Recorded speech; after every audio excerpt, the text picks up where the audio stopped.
Assalamualaikum warahmatullahi wabarakatuh. Perkenalkan, nama saya Dahniar Agustina Pratiwi.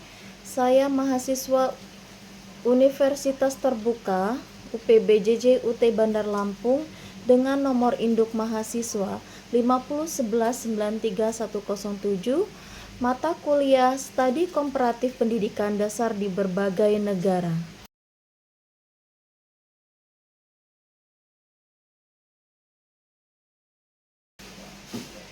Baiklah, saya akan memaparkan 5 hal penting yang dibahas oleh penulis dalam materi pengayaan sesi 2.1 dengan judul Pendidikan Pendekatan Multikultural untuk Membentuk Karakter dan Identitas Nasional di Era Revolusi Industri 4.0 atau Literatur Review.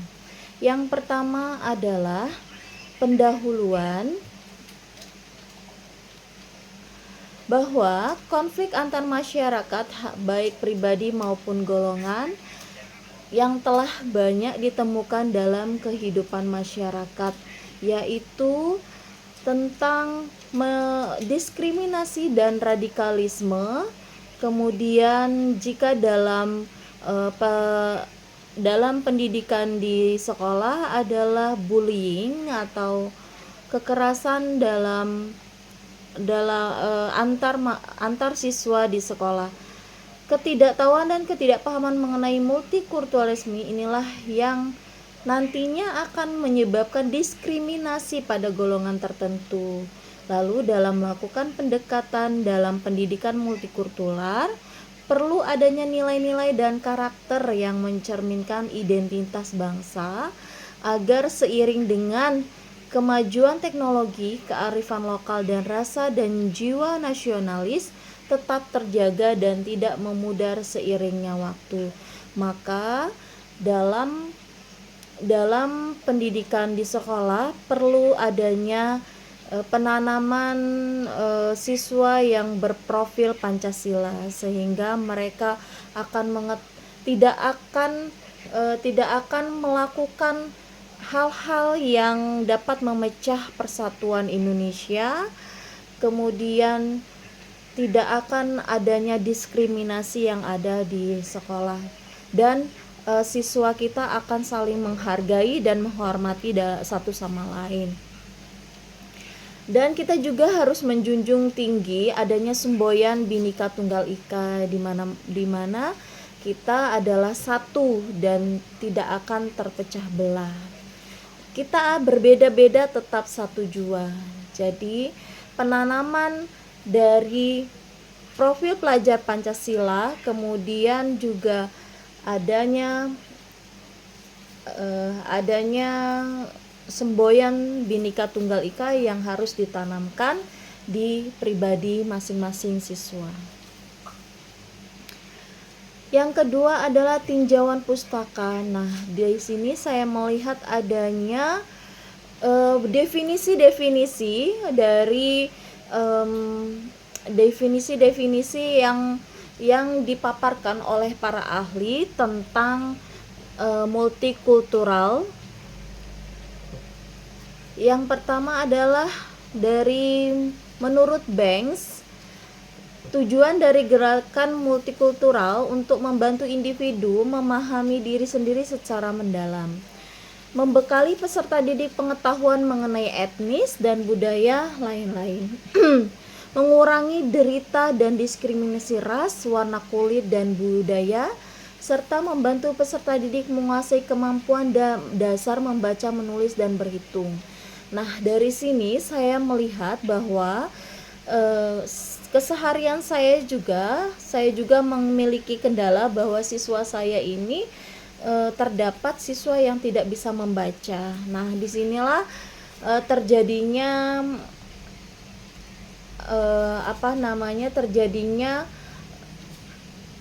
diskriminasi dari siswa yang sudah bisa terhadap yang siswa yang belum bisa baca. Nah, saya sebagai guru harus membuat siswa tersebut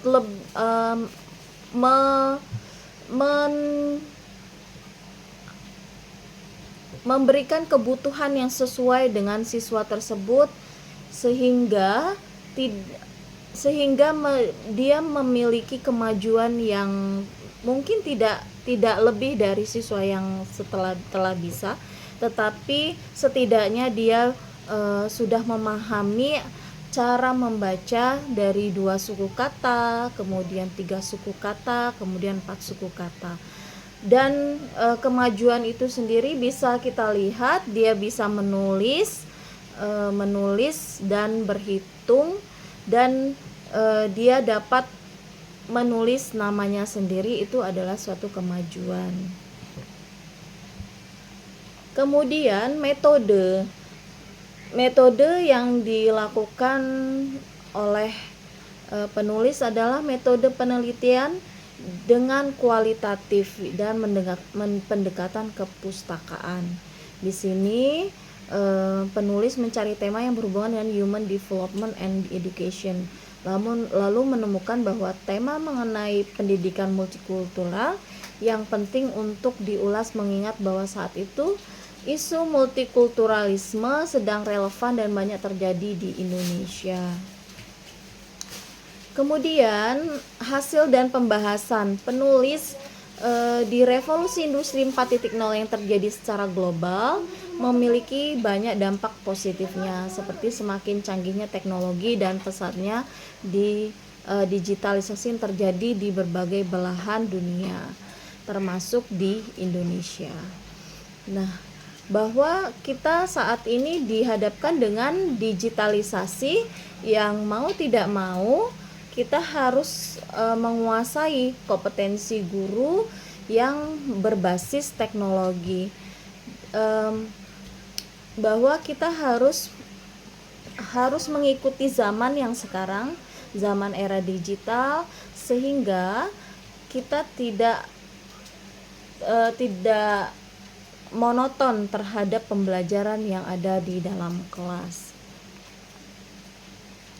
Nah, di sini saya melihat di dalam masyarakat kita dilatari oleh keragaman dan perbedaan latar belakang individu di masyarakat yang di dalamnya terdiri dari keragaman etnis, suku, budaya, agama, ras, gender, dan kondisi fisik maupun psikis. Nah, ketika kita melihat bahwa siswa tersebut memiliki keterbatasan dalam anggota tubuh, kemudian dalam berbahasa, secara alamiah siswa kita ini terlihat polos ketika melihat siswanya itu memiliki perbedaan ya, yang perbedaan seperti di fisiknya, dan mereka akan memberikan komentar. Nah, kita sebagai seorang guru juga harus memberikan pemahaman dan pengertian kepada siswa kita bahwa mereka tidak namanya seorang anak yang melihat bahwa ada yang beda, itu mereka spontan akan berpikiran akan berkomentar. Nah, disinilah tugas kita peran kita sebagai seorang guru untuk menjelaskan, untuk membimbing siswa kita, untuk menuntun siswa kita untuk dapat menghargai, dapat menerima keberadaan siswa lain yang berbeda. Kalau di tempat saya itu memang untuk pendidikan untuk penyandang disabilitas itu tidak ada, karena saya di sekolah saya tidak menerima siswa yang berkebutuhan khusus, tetapi mungkin di sekolah lain memang ada sekolah yang memang sudah memberikan yang khusus untuk sekolah itu menerima penyandang disabilitas. Baik, kemudian yang terakhir adalah kesimpulan. Berdasarkan ketiga artikel yang telah ditulis, penulis menyimpulkan bahwa dalam menghadapi konflik sosial di era evolusi industri 4.0 yang bersumber dari keragaman etnis, budaya suku, dan keragaman lainnya, ini memang perlu suatu upaya pendekatan pendidikan multikultural. Dalam melakukan implementasi pendidikan multikultural ini, peran tenaga pendidik sangat diperlukan dalam menanamkan nilai-nilai kehidupan dan membentuk karakter individu yang mencerminkan identitas bangsa. Nah, baiklah, itu tadi pemaparan saya setelah saya membaca artikel dari pendidikan pendekatan multikultural untuk membentuk karakter dan identitas nasional di era evolusi industri 4.0. Baiklah, saya akan menjelaskan tentang setelah saya menonton film yang bagus sekali, bahwa saya sudah melihat pelajari materi pengayaan sesi 2.3 video dengan judul New Boy, ceritakan apa yang Anda pelajari dengan video tersebut. Bahwa saya sudah melihat adanya perbedaan warna kulit ya. Di sini perbedaan warna kulit dari dia ini adalah Joseph, yang seorang anak yang penuh rasa takut dan cemas karena hari pertama dimasuk sekolah, bahwa dia itu keluarganya pindah dari Nigeria. Dia merasa sangat terasing di lingkungan yang baru ini karena perbedaan warna kulitnya dan latar belakangnya yang sangat berbeda dengan teman-temannya di kelas. Nah, Joseph merasa seperti orang asing di sekolah yang mayoritas siswa dan gurunya berasal dari etnis Irlandia. Nah, jadi pada hari pertama sekolahnya, Joseph disambut oleh teman-teman sekelas yang langsung menilai dirinya berdasarkan penampilannya. Nah, beberapa teman sekelasnya menunjukkan sikap kasar dan bahkan memanggilkannya dengan julukan yang merendahkan. Nah, hal ini juga terjadi di sekolah saya karena siswa saya ini adalah semuanya Jawa dan bersuku Jawa, dan mereka ini orangnya lembut dan tidak bisa dikasari. Nah, ketika saya dengan tutur kata saya yang lembut, mereka menerima. Tetapi ketika mereka melakukan kesalahan atau mereka tidak tertib dengan pembelajaran di kelas, itu saya langsung menegur dengan suara yang keras. Nah, disitulah penerimaan siswa saya itu tidak mereka tidak langsung ada yang menangis karena mereka tidak pernah diberikan suara yang keras oleh orang tua mungkin, atau dengan guru-guru yang lain. Nah, jadi menurut mereka itu adalah marah yang kasar karena mereka biasa lembut dan tutur kata yang sopan. Nah, itulah ini juga terjadi di film New Boy, bahwa dia ini teman-temannya menunjukkan sikap kasar dan bahkan memanggilnya dengan julukan yang merendahkan.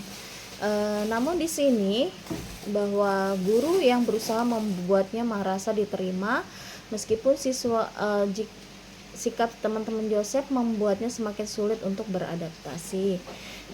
Joseph merasa terasing tidak hanya karena warna kulitnya, tetapi juga karena kemampuannya untuk berkomunikasi dengan lancar dan bahasa Inggris yang lebih terbatas membuatnya semakin merasa tertutup dan kesepian. Namun ia berusaha untuk tetap bertahan dan beradaptasi meskipun ia merasa sangat sulit untuk masuk dalam kelompok teman-temannya.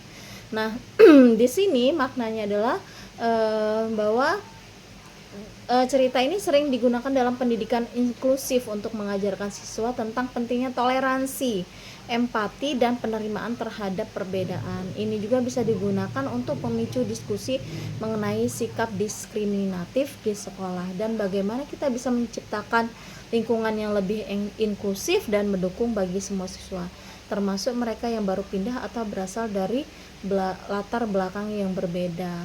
Nah, jadi untuk New Boy ini adalah peran guru dan peran orang tua dan lingkungan sekolahnya yang harus membuat siswa ini berkembang. Jadi dia dia diberikan mungkin pembelajaran tentang bahasa Inggris yang supaya dia ini lebih sudah bisa belajar tentang bahasa Inggris dan yang nanti untuk alat komunikasi dari siswa tersebut. Nah, jadi memang di luar negeri sana bahwa warna kulit putih dan kulit hitam ini memang terjadi perbedaan. Jadi kita di sana juga dibutuhkan untuk saling menghargai dan memiliki empati, tidak berdiskriminatif dan memberikan dan pentingnya toleransi terkait dengan dengan perbedaan yang ada. Nah, ya baiklah itu tadi pemaparan dari saya. Lebih kurangnya saya mohon maaf. Assalamualaikum warahmatullahi wabarakatuh.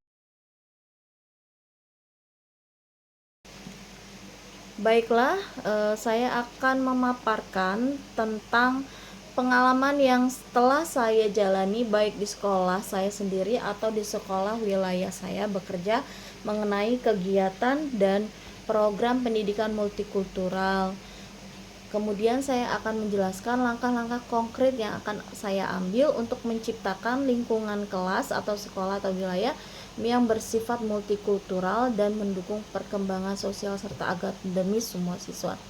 Yang pertama adalah dari segi bahasa, bahwa siswa saya ini sukunya adalah suku Jawa.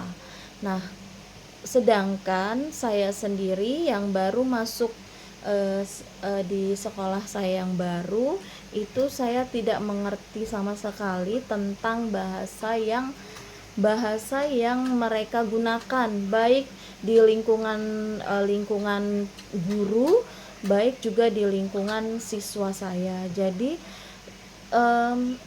yang menjadi pengalaman itu adalah saya sendiri yang memang kesulitan untuk memahami bahasa yang digunakan oleh guru dan siswa saya. Mereka lebih banyak ketika komunikasi itu lebih banyak menggunakan bahasa Jawa.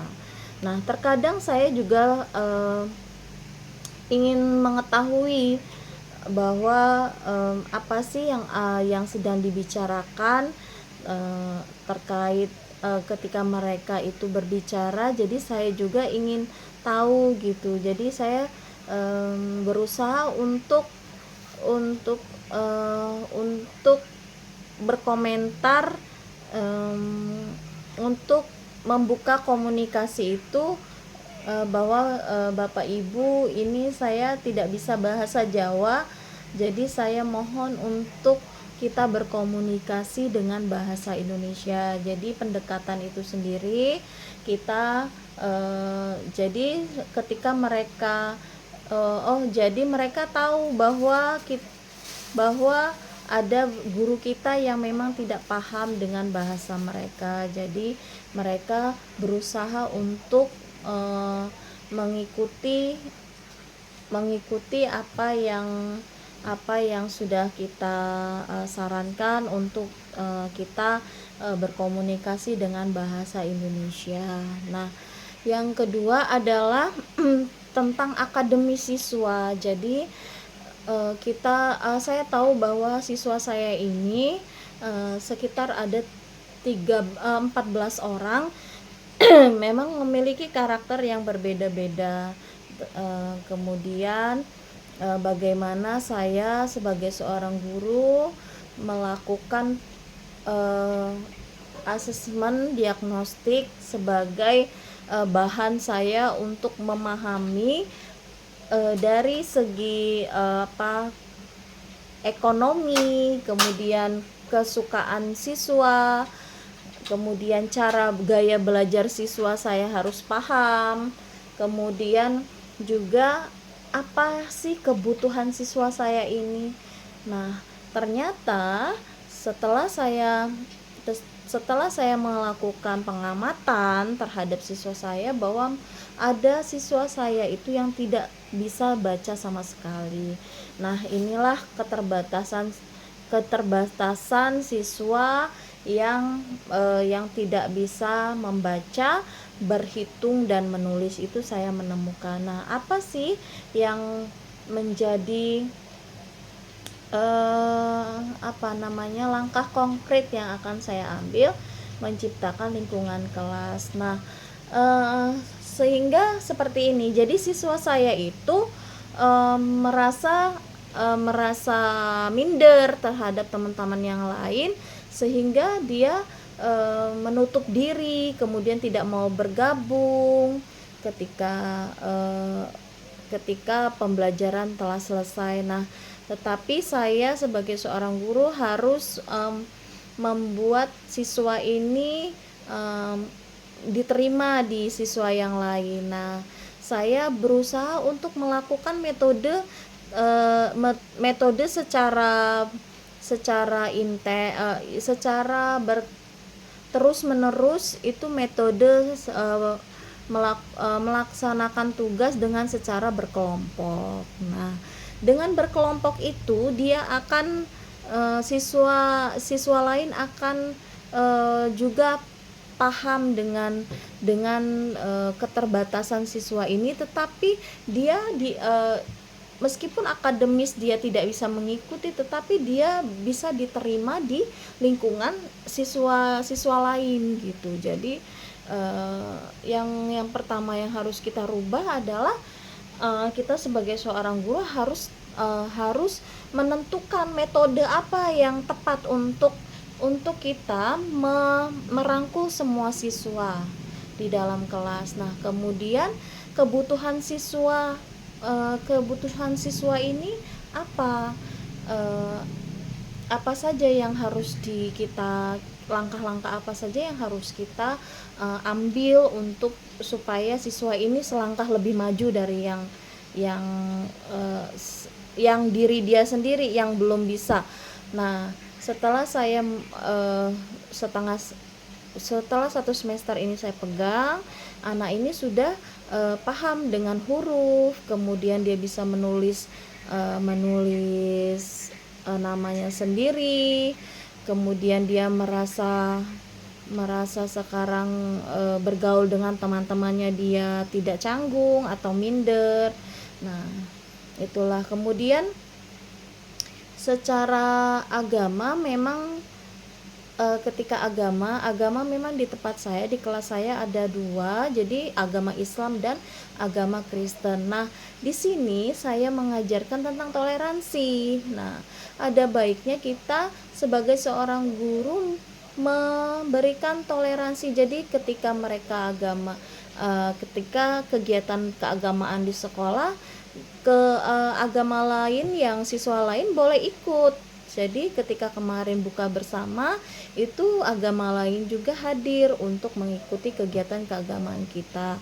Nah, ketika pembelajaran misalkan tentang agama, mereka diwajibkan untuk membuka kitab mereka juga gitu. Jadi mereka tidak merasa mereka itu karena kami minoritas, jadi kita ini tidak dianggap sama sekali. Nah, itu tidak. Jadi saya sebagai seorang guru mengajarkan dengan toleransi bahwa kita harus menghargai, bahwa kita harus menghormati perbedaan yang ada di kelas.